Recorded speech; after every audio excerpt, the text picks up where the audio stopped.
అక్కడ ఎవరో మరణించారు, ఇక్కడ ఎవరో చనిపోయారు అనే మాటలు మనము తరచూ వింటూ ఉంటాం. అప్పటి వరకు మాట్లాడుకుంటూ ఉంటారు, నవ్వుతూ ఉంటారు, అందరూ కలిసి భోజనం చేస్తారు, సంతోషంగా ఉంటారు.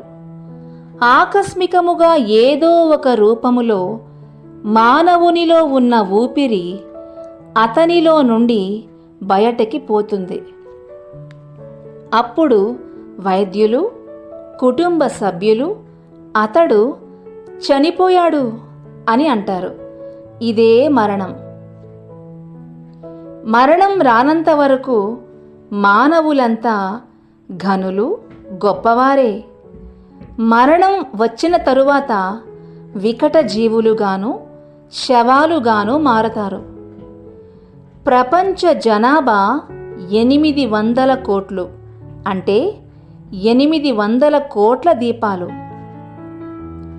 ఏ దీపం ఎప్పుడు ఆరిపోతుందో ఎవరికీ తెలియదు.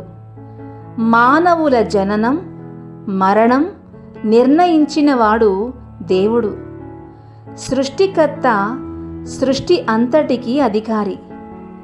మానవులమైన మనము క్షణములో మాయమయ్యే ఆవిరి వంటి వారము. సృష్టికర్త అయిన దేవుని దయ, కనికరమును పొంది కొంతకాలము ఈ లోకములో జీవించగలము. కీర్తనలు 90వ అధ్యాయము 3వ వచనం.